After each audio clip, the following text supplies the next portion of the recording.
比賽正式開始，歡迎大家出席快樂辯論挑戰杯2026第2輪賽事。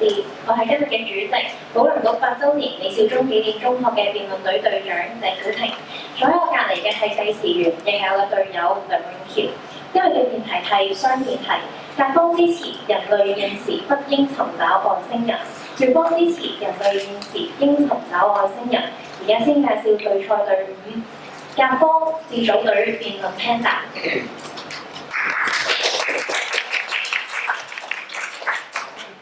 乙方自組隊食。而家等我介紹雙方辯員。甲方主辯劉俊賢，一副黃卓南，二副林永橋。結辯梁美純，自由辯論員梁嘉明、鄭健亨。乙方主辯張式堯，一副高俊樂，二副獨愛。結辯高影豪，自由辯論員林月如。我哋好高興請到3位評判為今場賽事評分，佢哋分別係宣道會陳瑞芝紀念中學辯論隊顧問老師蔡勝龍副校長，基督教崇真中學辯論隊教練梁崇碧先生，以及港大利明澤學粵語辯論隊前隊長方榮詩小姐。本場比賽分主辯、一副、二副、自由辯論及結辯共5個環節，台上發言時間係2分半、2分鐘、2分鐘、2分半。自由辯論即為每方2分半鐘，每次發言時間結束前30秒有叮1響提示，夠鐘則有叮2響提示，超時15秒則會連叮幾下。詳細賽規已經發布於各參賽學校，請問在座各位有冇問題？冇嘅話，而家先請甲方主辯發言，你有2分半鐘時間。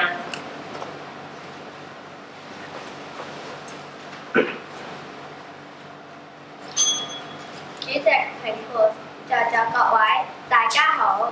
我哋平時睇電影，好似《三體》或者《星球大戰》咁，都會對宇宙充滿好奇。但係作為一個理性嘅地球小公民，我哋要諗清楚，究竟現時係咪真係一個合適嘅時機去實現科幻電影中嘅橋段呢？俄烏戰爭持續4年仍未結束，伊朗戰爭剛剛簽訂嘅停火協議亦岌岌可危，全球經濟蕭條，聯合國資金會喺今年7月耗盡，面臨破產。種種危機當前，我哋將會投審視美國太空總署嘅3大使命之一，原來正係為人類福祉貢獻。咁究竟喺現今環境，尋找外星人仲係咪有利人類福祉呢？第一，外星人態度未明，主動尋找可能帶來災禍。著名物理學家霍金曾經警告過，外星文明嘅技術可能比我哋先進幾萬年。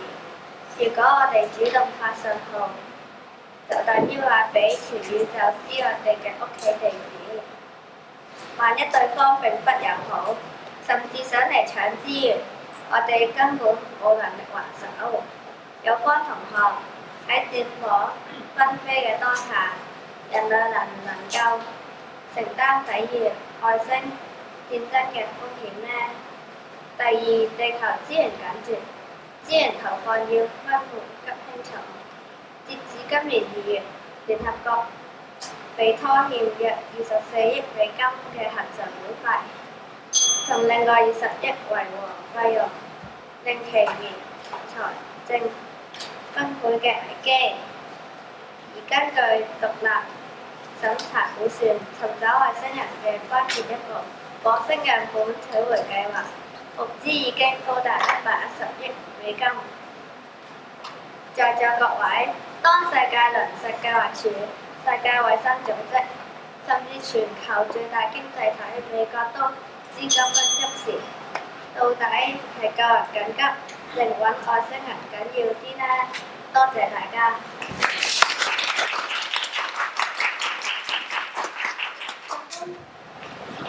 甲方主辯發言時間為2分38秒，無超時。跟住係乙方主辯，你有2分半鐘時間。在座各位大家好，首先定義下尋找。我方認為尋找有程度之分，可以積極將人都可以被動嘅隱蔽，積極嘅可以主動發射星際信號，派出探測器，務求直接聯繫上外星人；被動嘅可以係地球上捕捉信號，監測電波，尋找外星人留低嘅蛛絲馬跡。我方支持現時先被動嘅，為將來做準備，到我哋能力更高嗰陣時，再做更多主動嘅尋找。而辯題所講嘅外星人唔一定係人嚟，之所以叫做人，係因為我哋想揾到同人一樣嘅高智慧生命。就算外星人係3頭6臂，只要係來自地球以外高智慧，都係外星人。我方衡量辯題嘅準則，在於尋找外星人對人類文明嘅長遠發展有冇幫助。我方認為有，原因有二：第一，探索生命起源，知曉人類嘅去向。人類目前係茫茫宇宙中獨一無二嘅智慧生命，我哋冇比較對象，揾到外星人其實係從了解宇宙嘅生命多樣性之中，反觀人類之身嘅關鍵，會啟發我哋嘅生物學、哲學同神學等。原來外星人唔飲水都得㗎喎，咁人類會唔會得呢？研究外星人嘅生命形態，可能有朝一日我哋都可能克服飢餓、壽命呢啲問題，只係我哋對生命未夠了解，而且揾到外星人會逼我哋反思人類身份，我哋會從宇宙開拓者變成宇宙公民，相應嘅道德倫理都係指引我哋未來嘅方向，推動埋思想發展。第二，提早探知風險，準備應對威脅。尋找外星人會令人類提早預警太空威脅，進而未雨調劑，保障地球安全。宇宙中充滿未知，如果提前知道外星人存在，就可以刺探佢哋嘅意圖同實力，避免受夾責。最後想問有科，如果人類現時唔應該揾外星人，咁幾時應該呢？定係永遠唔應該揾？多謝大家。乙方主辯發言時間為2分15秒，無超時。跟住係甲方第一副辯，你有2分鐘時間。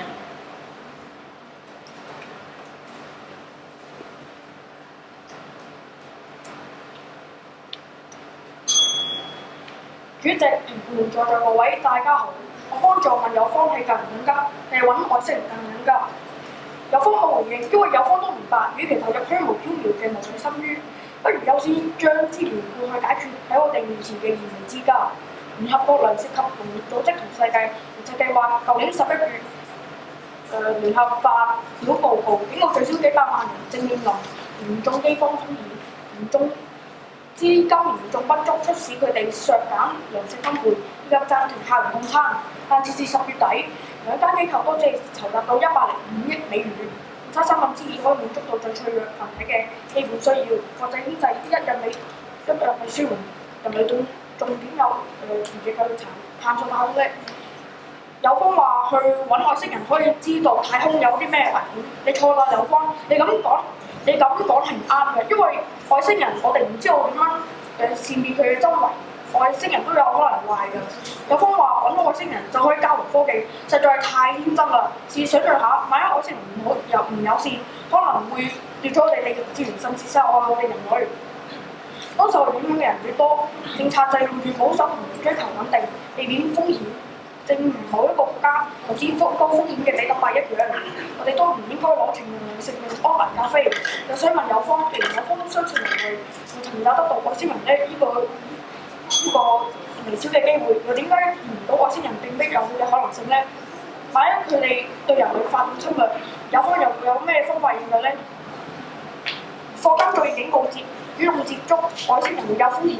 請問有方，你哋點保證外星人一定有錢？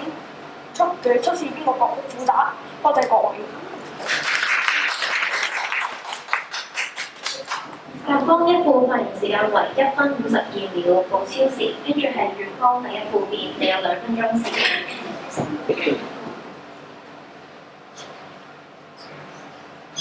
有方同學話：我哋而家應該處理咗經濟危機同國際關係先。但其實有方同學呢個根本就係假兩難。按照有方同學嘅邏輯，我哋應該乜嘢都唔好做。但世界根本就唔係咁樣運轉，我哋唔需要將所有嘅資源都用晒喺同一個地方。探索外星亦都唔代表要將所有嘅金錢同物力用晒喺外星上面。其實尋找外星人呢件事根本就冇有方同學想象得咁難起步。我方主編已經強調過，我哋可以監察太空嘅信號。點解有方同學連呢啲最基本嘅方法都唔肯去嘗試呢？其次，有方同學就話外星人一定會傷害我哋。首先件事係唔一定嘅，佢哋未必有敵意。其次，按照有方嘅邏輯，其實當初人類仲係幾個分散嘅部落嘅時候，都唔應該向外探索，咁我哋都唔應該組建落去嘅文明，因為遇到其他嘅部落都會好危險。但係如果按照有方同學嘅邏輯，我哋嘅科學家祖先係咪就唔應該去做任何探索呢？因為探索都係有危險嘅，即係你咁樣只會限制咗我哋人類文明嘅發展，我哋永遠都唔可以去了解到未知，就拓展唔到知識嘅邊界。有方同學係咪咁樣都覺得探索係有錯誤嘅呢？在座各位，所謂嘅探索生命形態，在從中學習並唔係啲乜嘢新鮮嘅事物，人類一直以嚟都做緊，只不過係用喺動物身上面。大家有冇聽過生物科技呢？就喺人類從動物身上面吸取靈感，創造一啲更新嘅技術。例如學習雀仔翼嘅結構去整飛機嘅機翼，學習蜘蛛腳嘅結構去整機械嘅人腳。如果要從外星人身上面揾靈感，其實根本就係一模一樣。而且因為佢哋都係智慧生命，更重要嘅係我哋就會知道咗點樣嘅條件下智慧生命先會出現生存到，人類會仲可以改善到我哋而家嘅生命科技，延長壽命，解決絕症。就算最後真係揾唔到，其實都係一種發現。亦都印證緊人類嘅獨特，我哋嘅研究方向都會更加清晰。喺度，我想問有方同學一個問題：只要我哋更加理性咁科學咁去揾佢哋，係咪就一定唔會遇到危險咧？關係嗎？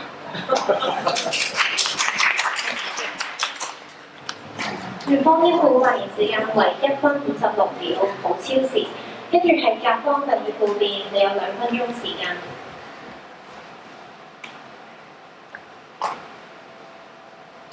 主席、會場嘅各位，大家好。正如我方主編所講，尋找外星人本身就係科幻片裏邊嘅常見橋段，我哋應該理智看待。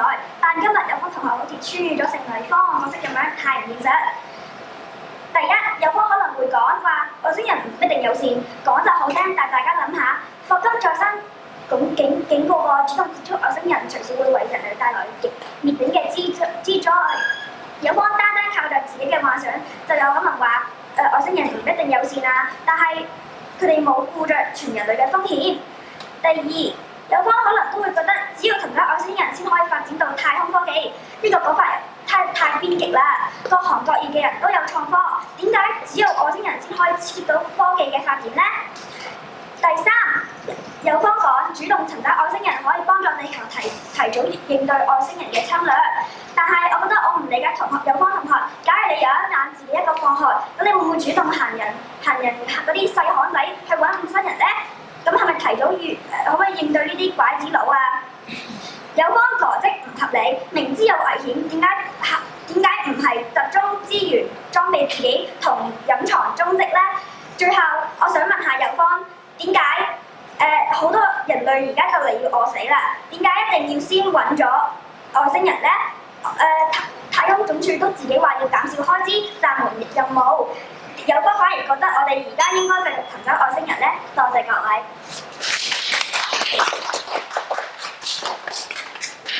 甲方第二副辯發言時間為1分33秒，冇超時。跟住係乙方第二副辯，你有2分鐘時間。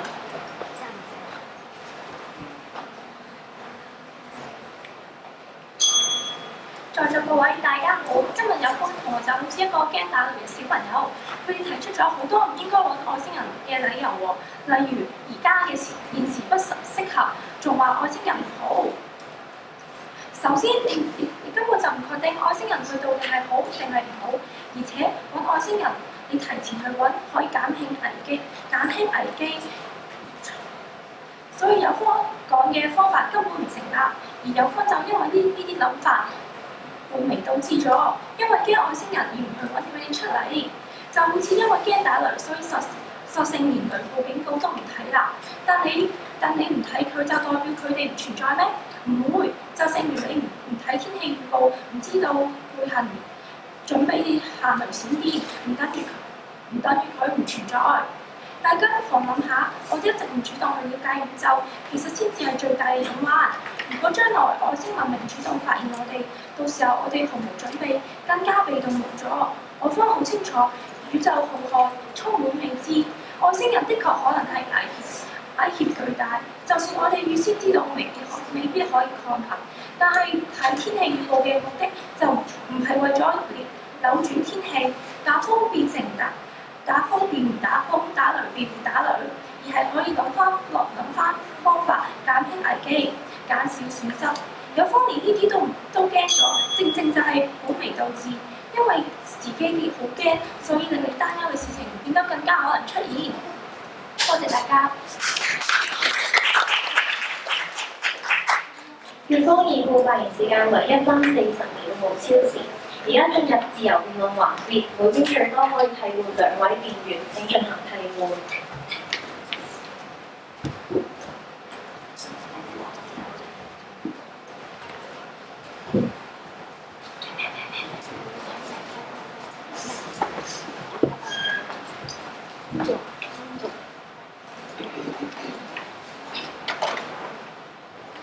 自由辯論環節，雙方各有2分半鐘發言時間。當一方發言時間用畢，另一方可以派出1位或多位代表用剩餘時間發言。台上所有議員都必須發言，若有議員未發言，將因應未發言人數喺每位評判分子上扣除1至3分。本環節設有最佳自由辯論員，為咗評判評選，請雙方議員介紹自己嘅名。而家先係甲方。可以由第1位開始。講名啊，梁振傑、梁家明、梁永橋、梁紀實，跟住到乙方。張成橋、高俊樂、林月蓮、潘永棠。請問評判對於台上嘅議員名有冇問嘅情況？好，咁我哋如果冇嘅話，咁我哋係咪評判？喺評選最佳辯論員時，請選出3位，最佳者填30，次佳者填20，剩餘1位填10，其餘5位同學請填寫。請問雙方有冇問題？如果冇嘅話，自由辯論環節而家開始。請甲方派出1位辯員首先發言。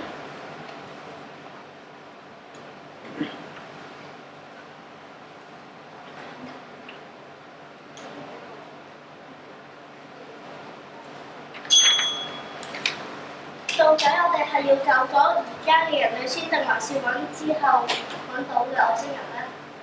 有方同學都知道地球嘅資源非常之有限，向外探索人類嘅後點去生存。聯合國國際金7月就會破產，各國都唔夠錢。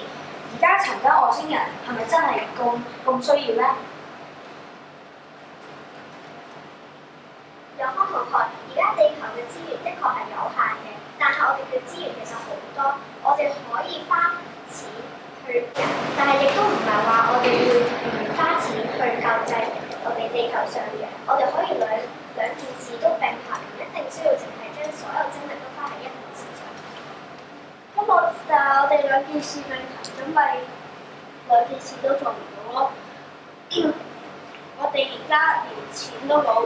又冇實力去對抗外星人，又冇資源可以一次過可以做到咁多嘢，點解一定要去揾咗外星人先呢？有方同學，你話錢要用緊有意義嘅地方，咁難道咧尋找外星人唔重要咩？尋找外星人唔係唔重要，但係我哋人類本來我哋人類嘅生命先係最重要㗎嘛。揾外星人係次要。咁有方同學，如果按照你咁樣嘅諗法，人類一直保守緊唔去探索我哋嘅文明，點樣先可以進步，淨係一直留喺而家咁樣嘅地步咧？咁我哋而家地球所剩嘅資源都唔夠，咁外星人會花到好貴嘅資源。咁想問下我哋而家世界糧食總共有3億人，我哋就嚟好多人都要餓死，咁我哋應該係揾外星人先啦，定係救咗呢啲就嚟餓死嘅人啊？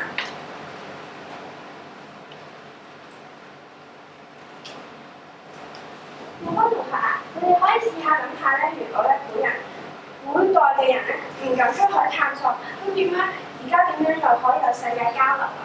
咁點解你哋又唔可以兩個嘢都同時並行都得㗎嘛？我方已經多次講過，我哋根本冇資源又冇錢可以兩個一齊去做到，只可以揀一樣嚟做先可以更加發展到。咁我哋係要救咗我哋本來嘅人類，定還是係救外星人先咧？咁有方同學，你自己都知道地球嘅資源非常之有限。咁如果我哋唔去探索揾啲外星人，咁我哋點樣獲得無限嘅資源咧？地球嘅資源有一日係會用晒㗎嘛。就算我哋唔去揾外星人，我哋都會用晒我哋啲資源嘅。咁點解我哋唔去揾外星人，去攞更加多嘅資源咧？有幫你答返，外星俄烏戰爭、伊朗戰爭持續，我哋點有餘力去尋找外星人呢？咁有方同學覺得我哋冇餘力，咁即係覺得安穩最緊要，咁唔通我哋嘅文明就可以停滯，唔去發展，唔去進步咩？我唔係覺得係停滯，只不過係等到之後先，即係等到我哋嘅力量、我哋嘅實力、我哋有多咗錢、有多咗資源，先去揾外星人。點解而家唔可以救咗一啲好飢餓嘅人咧？可能佢哋而家已經好辛苦咁樣，為咗生存去可能捉魚，但係都捉唔到。有方同學話要等到我哋有足夠嘅資源同埋科技夠發達先去尋找外星人，咁你係想等到幾時先去尋找外星人呢？咁會唔會等到時候外星人已經入侵，我哋先措手不及咁樣驚呼呢？咁假如我哋都冇傷害外星人，外星人都唔會平平無奇咁樣過嚟揾我哋啦。係咪而家揾外星人係好危險㗎？我哋又唔知外星人嘅科技水平可能會領先我哋幾萬人。咁有方同學從嚟都未見過外星嘅生命，咁點樣可以肯定有方對方一定係生存落嚟，一定會傷害我哋，一定會對我哋地球資源做一啲搶奪咧？咁你又點樣肯定其實嗰啲外星人一定係好善良，可以同我哋做朋友咁樣，可以俾我哋一啲資源啊咁樣去繼續發展呢？有方同學講嘅係唔一定，我哋唔知道外星人究竟係咪友善，係咪壞人。不過我哋一定要為未來做好準備。我哋係想去搏啊，定係要保守啲，尋找到外星人先為自己做好準備呢？咁即係有方已經承認咗呢啲外星人有機會係壞人，可以傷害我哋嘅。有方同學，就算外星人可以傷害我哋都可以繼續去尋找。咁如果就比如講，好似愛迪生去發明燈泡咁樣，咁燈泡當然係危險，佢喺中間。預科自由辯論嘅時間用盡，間科尚餘12秒，可以自由派出議員發言。咁你哋係咪覺得而家適合揾外星人呢？但係我哋而家國際太空就5年就退役啦，我哋5年就退役啦，我哋一定喺4年之間發射下一架太空站上去，咁呢個係咪可能嘅呢？間科用盡嘅時間，咁而家請問有冇人發現台上議員未曾發言？好，而家係結辯環節，可以進入翻係。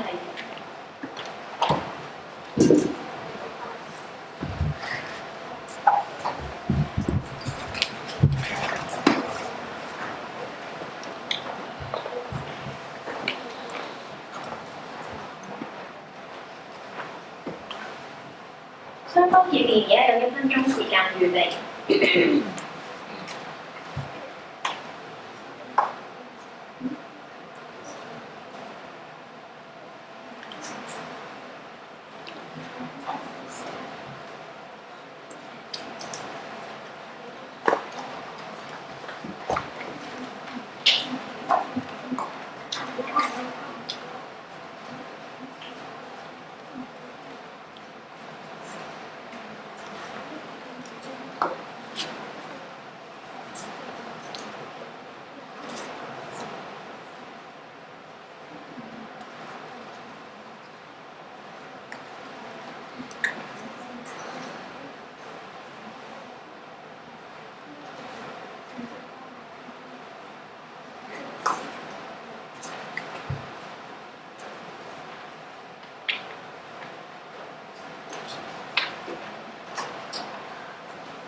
預備時間結束，先由乙方結辯總結，你有2分半鐘時間。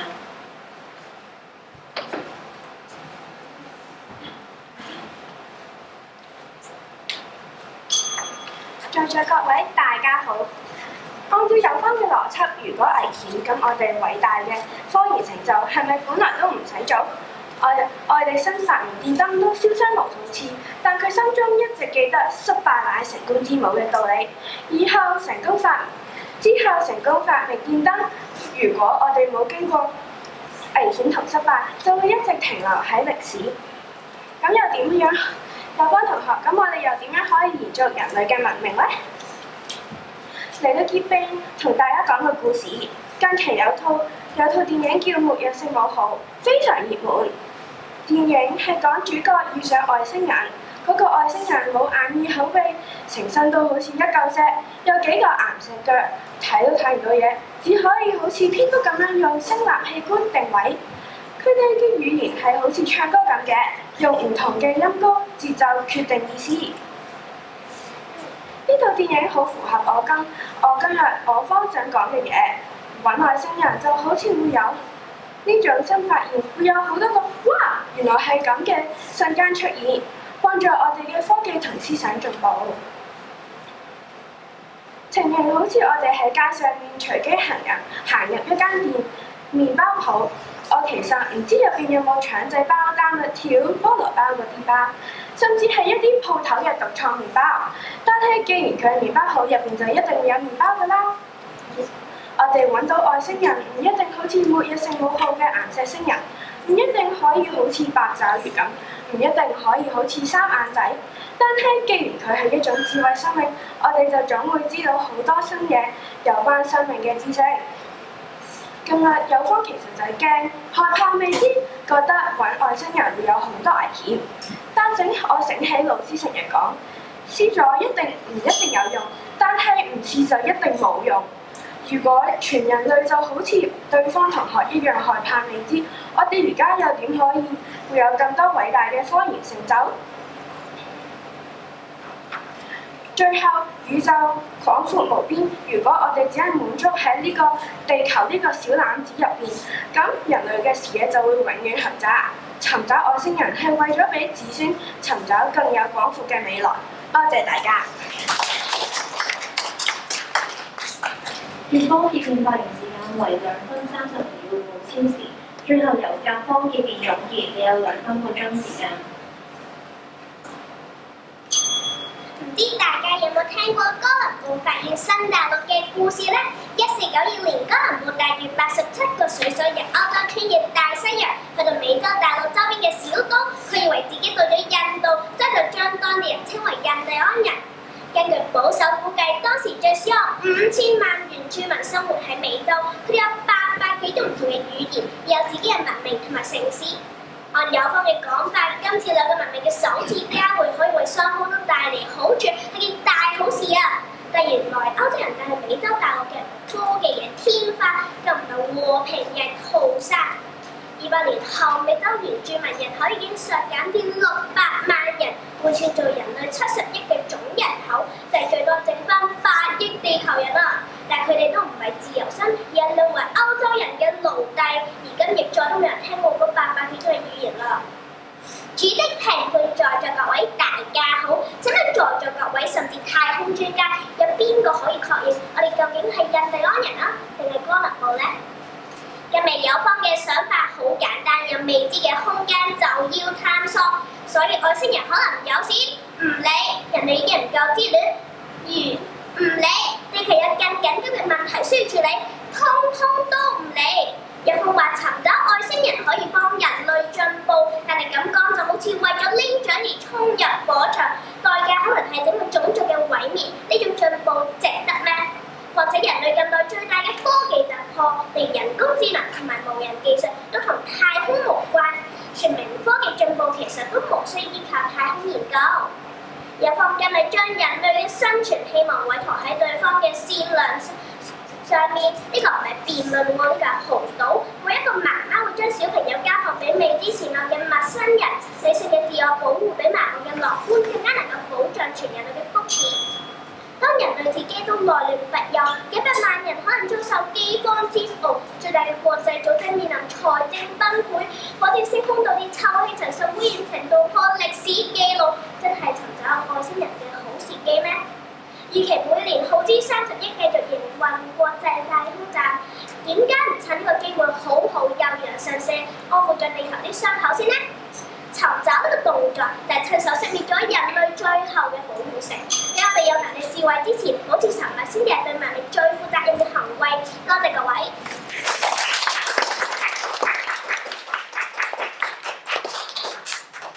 正方結算時間為2分36秒，超時。比賽過一段落，大家請留喺原位稍等一陣。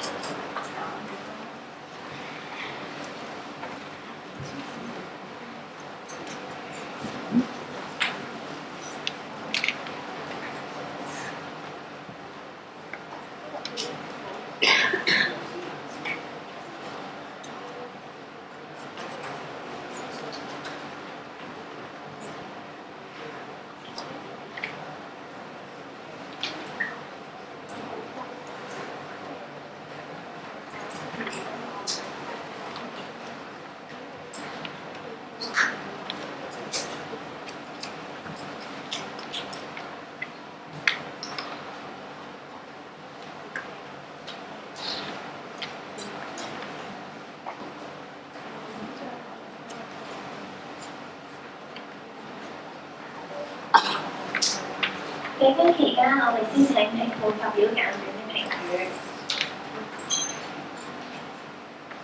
而家先請宣道會陳瑞芝紀念中學辯論隊顧問老師蔡正文副校長就雙方表現給予評語。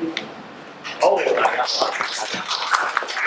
我好望住主要望住台上同學啦，各位觀眾唔好意思啊，咁咧就係啦，互動少少啦，大家都係小學生嘛，就好似好似教書式個教材式咁嘅打向啦嚇。咁第一覺得自己贏嘅舉手，覺得自己贏。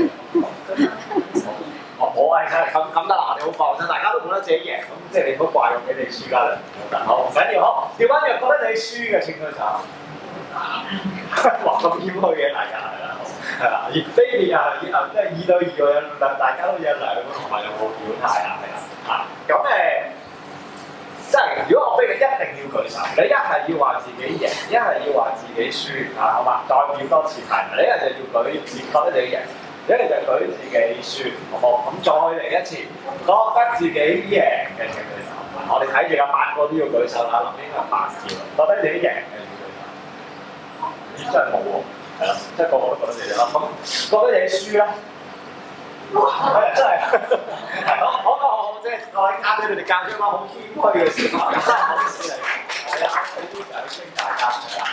咁其實都係啦。其實當你覺得你輸，你就係贏家啦，因為你都知自己今日應該有啲嘢做得唔夠好，係咪咁啊？咁可以嗱，因為即係諗下，好咁，我第二個問題先啦。第二個問題咧，不如問下你哋用。其實嗱，大家打完啦成場，其實對方最主要嘅2個論點聽唔聽到嘅？自由講啦嚇，即係你啲唔使我嗌啦，你講啱自己。總之對方其實咧，我就即係我就寫翻咗2個主唔係，你哋唔講佢哋先咁喎嚇，係啦，跟住你哋講翻佢哋好喎，你哋講先，佢哋最主要可以幫到成個地球嘅長遠發展咯。好係可以，係喎，呢個我都冇寫低喎，但係都啱嘅，係喎，好長遠發展，睇下咁繼續講長遠地處。可以令外星人，佢會叫外星人去幫佢去了解下喺入邊嘅同一個論點係嘛？即係總之長遠嘅好處，好啱。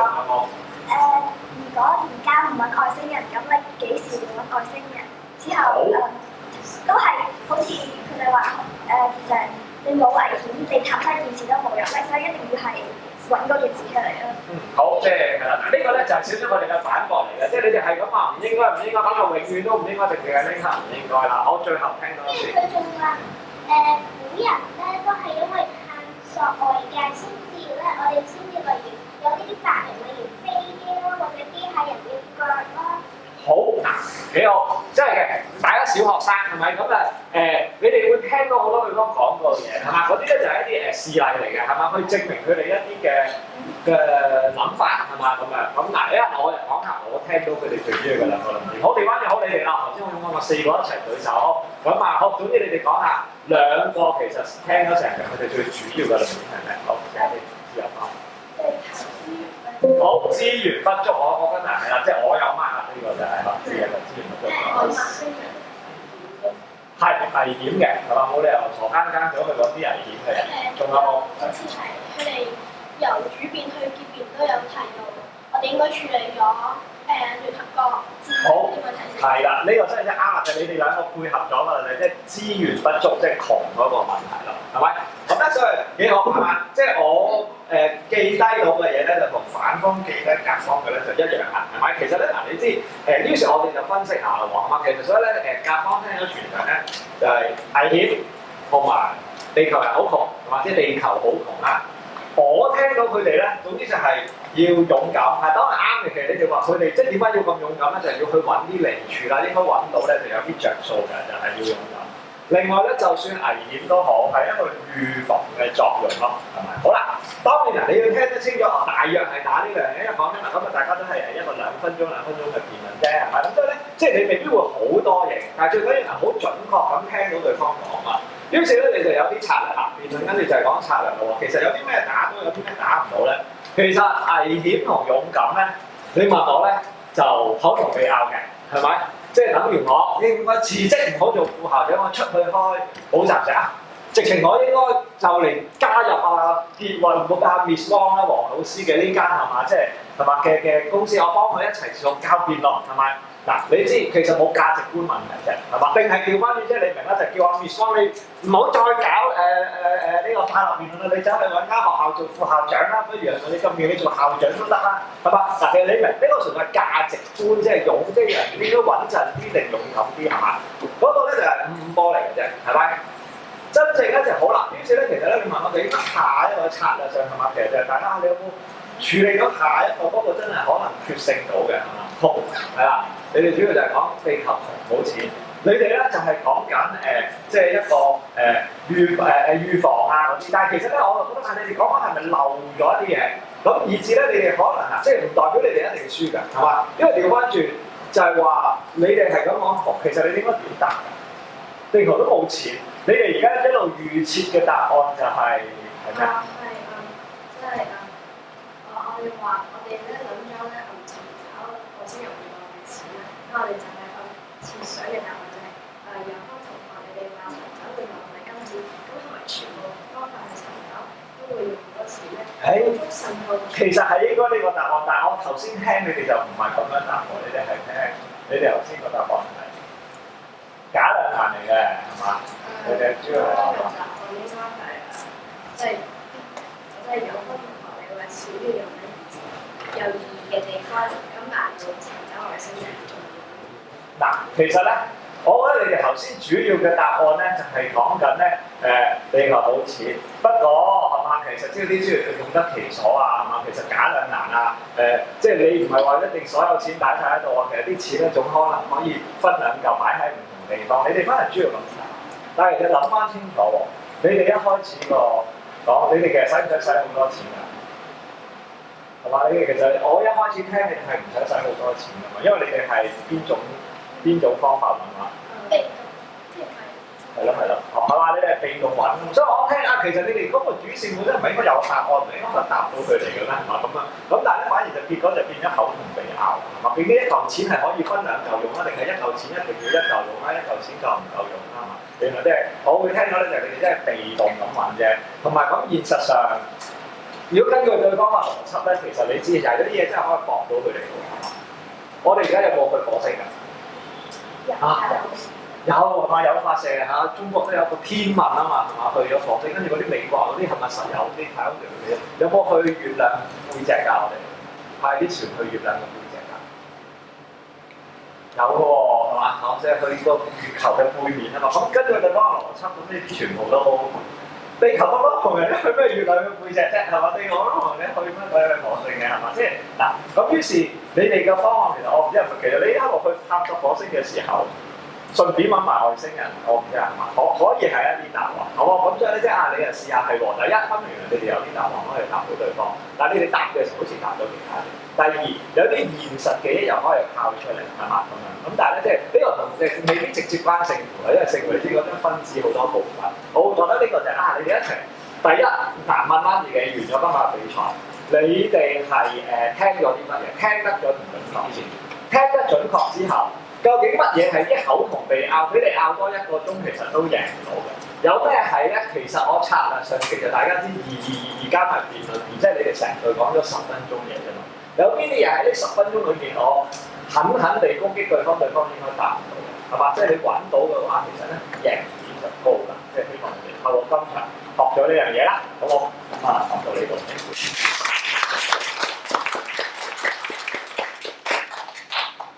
唔該晒，而家再請基督教10分鐘學辯論隊教練梁淑碧先生。咁就感謝大會嘅邀請啦。咁就啱啱咧聽完蔡副校長嘅分享，我都獲益良多。從呢一個電題角度咧，我自己就好少諗呢一類型嘅電題。我通常都係諗下去邊度揾食啊，呢個翻工啊咁樣嘅啫。咁咧，如果係諗下，即係我自己咧就咁睇條電題咧，我都一開始係諗下人類依家揾唔揾外星人呢個，因為從來都冇喺我腦入面出現過嘅議題出現咧。如果我嘅話，同小朋友一齊準備，我會提議佢哋諗啲乜嘢啊，同埋點樣可以令到嗰個表達嘅故事動聽啲咁樣咧。我覺得咧我就咁聽咧，就應該係分2個層面嘅。咁今日正反雙方都係做得好仔細同埋做得好好嘅。咁第一個層面咧就係揾完佢之後，我頭先開始表達完我原本個人個基本原則嘅諗法，就應該大家都能開到。第一個層面咧就係有夠唔夠資源去咁樣做啦。咁我 which 咧我又覺得你咁好好啦。咁第二樣嘢咧就係我用咗呢樣資源之後，我有幾大效益咁樣。咁我成個諗法都係貫穿住呢一樣嘢去做嘅。咁咧先講正方啦。咁正方堂仔咧，大概咧就表達咗我嘅內心嘅一啲疑問出嚟。咁但係咧，你哋咧即係要做嘅地方咧，呢個咧就變咗我有啲即係太過吹毛求疵啦。我要睇嘅咧係咧，我哋已經係希望成個學嘅成本要幾高啊嗰啲啦。咁如果大概有1-2個資料擺落去話發射火箭啊咩嗰啲去到幾錢啊咁樣，咁就更加唔成本效益嘅諗法。咁但係啲小學生咧就應該唔好講到咁過分嘅。咁所以咧你所有嘢咧都喺我心目中咧係高水平而且係好 top 咁樣完成㗎啦。咁然之後第二樣咧，你就會同我探討下揾到佢之後到底可以有啲乜嘢嘅風險啊，同埋啲咩可以出現啦。咁正反雙方都有做得好好。咁我自己認為咧就冇辦法，即係特別係對反方與方堂仔講啦，應該就冇辦法講到啲咩效益出嚟。呢條數啊計唔到啦，同埋外星嘅資源咧又唔知係點樣分配啦，帶俾我哋嘅嘢，我哋應該即係好似你哋即係兩邊都有講到，好似探索一個新嘅地方出嚟，到底可以攞到啲咩塊咧？咁啊我都唔肯定啦。咁所以咧，越方咧都好聰明咁樣做咗啲類比啦，譬如係我哋人類喺唔同嘅喺地球唔同地方探索新嘅領域，或者係探索新嘅以前未係成個地球探索晒嘅時候，我哋以前有啲咩嘅類比型嘅好處啦。咁然後咧，咁啊甲方都好聰明啦，就話以前帶嚟嘅咩災難啊咁樣啦。而我覺得最醒嘅地方咧係擺個結電先講呢嚿嘢。如果唔係嘅話咧，即係乙方又出嚟同佢講，哎呀，其實我哋以前一齊探索完之後，最尾嘅結果都係好㗎嘛，係嘛？咁就因為成個地球即係大家促進咗共融咁樣發展啊嘛。咁所以咧，我都好話 appreciate 兩邊嘅。我在我心目中咧，今日如果我一定要，因為我覺得兩邊都高度完成咗我心目中要做嘅嘢啦，而且你哋嘅賽制係3-2-2-3咁㗎嘛，喺咁短時間都做得晒啲嘢，我嘅分數嘅分歧點咧就會變到好同內容唔完全有關。我就睇下你哋嘅時間運用啦，講故事即係咪好邊一方面更加容易吸引到我哋聽啦。同埋你哋有冇 eye contact 啦，然後最後咧我睇咧就係睇下有幾多係，因為呢個係一個小學嘅辯論比賽啦。我嘅着眼點咧關於，因為即係坦白講啦，你哋寫嘅寫咁出色啫，咁好，我覺得就唔應該喺小學嗰度自己揾到出嚟。我諗好多家長幫手啦、老師啦、教練團隊啦，咁咧就攞 part 做得好好嘅。但係我就即係唔係好想係純粹從呢即係背後嗰個嘢去俾分咁樣。我會睇下有幾個係你哋現場諗到啦，同埋係你哋自己思考出嚟啦，反應係點樣啦？從呢一個角度，我就喺呢度就有一個好少嘅分野，咁個分差咧都唔會好大嘅，可能得好少，因為兩邊都做得好好咁樣。今日好多謝大家。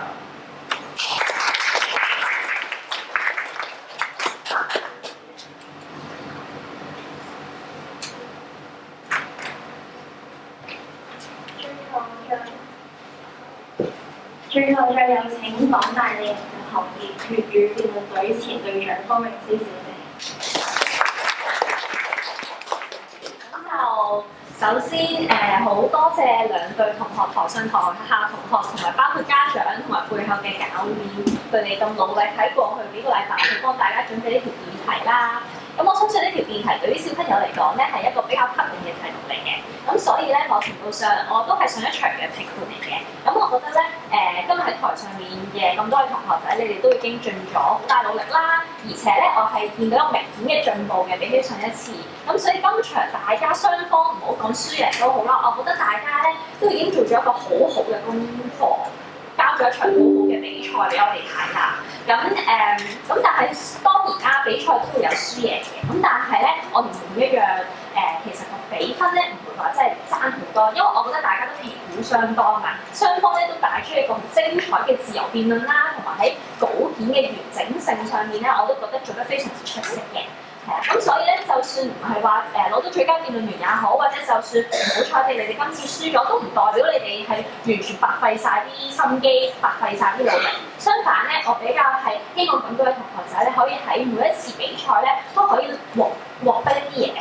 咁包括啦，例如我哋講辯論，好多時候咧，小學生咧當然喺內容上面咧會係比較靠教練或者家長去幫手啦。但係最重要係咧，我覺得今日在場所有同學仔咧，你哋都有好好咁樣聽對方講嘢，甚至乎咧有啲同學仔可以好咁樣去回應到對方，而且係出乎意料地好有結構咁樣去回應到嘅。例如頭先自由辯論咧，我哋都有聽到好多同學仔對方講一啲嘢。首先第一，你答嘅係你認唔認同，或者你係啱唔定係錯，呢一點已經贏咗好多其他同學仔㗎啦。因為好多同學仔咧，淨係想講自己嘅嘢，但最後咧評判咧又有聽到佢想表達啲乜嘢。咁但係今日咧，包括喺自由辯論環節咧，評判我相信三位評判都認同咧，我哋係好清楚聽到咁多位同學仔表達緊啲乜嘢內容嘅。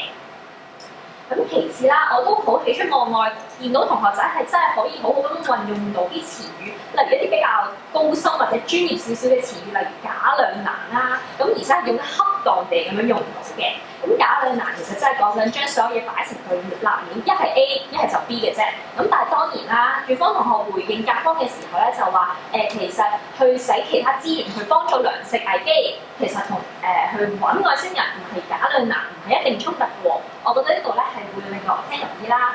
咁同時地咧，例如甲方同學仔佢哋都有講過一啲好吸引到大家聽嘅嘢，例如話我方都好多次講過啦，有方同學你冇回答到點，或者係咧，不如你答翻我啲問題先啦。其實呢啲咧都係一啲好有用嘅方法咧，令到評判知道啊係喎，原來對方係冇回應你個問題，或者咦其實你都強調咗好多次，對方都答唔到，咁所以你哋就要加分啊咁樣。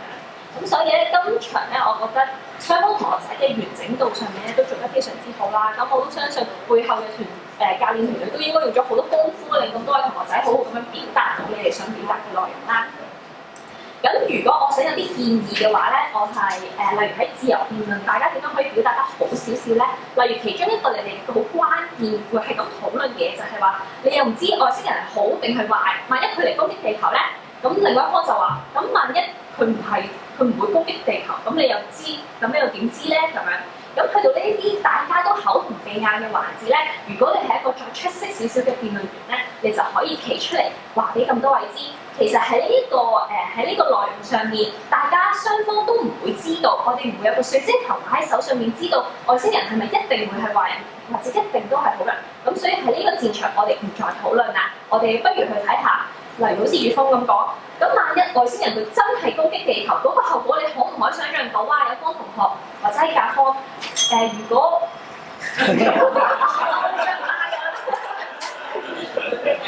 好似甲方同學仔佢覺得萬一外星人真係攻擊地球，咁咪好危險咯。乙方同學仔就話，咁但係如果你等到佢而遲啲先攻擊我哋，個後果咪更加危險咯。咁樣嘅時候，如果你可以做咗一個咁樣嘅總結到大家，去將個戰場咧拉翻開少少，去聚焦其他你覺得應該拗得贏嘅嘢咧，我就會覺得你更加出色。咁但係總體而言，我覺得比起上次進步咗好多啦，同埋今場咧都係一個精彩嘅比賽嚟嘅。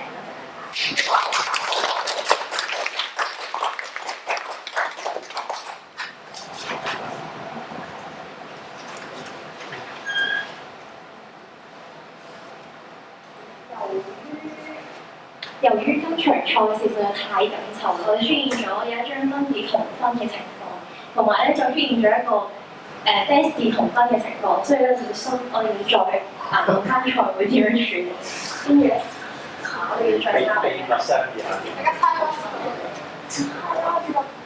成嗎？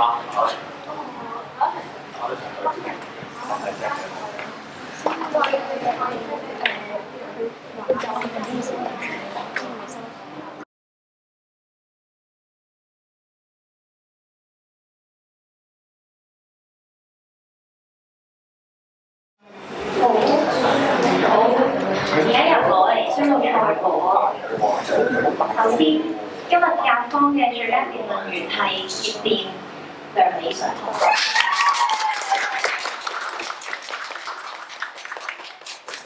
而乙方嘅最佳辯論員係一副高俊樂同學。至於今場嘅最佳自由辯論員係乙方自由辯論員林月如同學。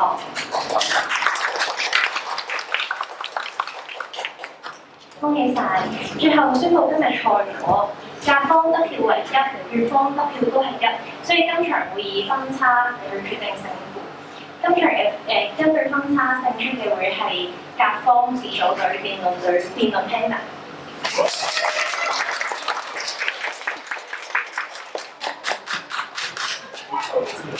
恭喜晒！今場比賽到此結束。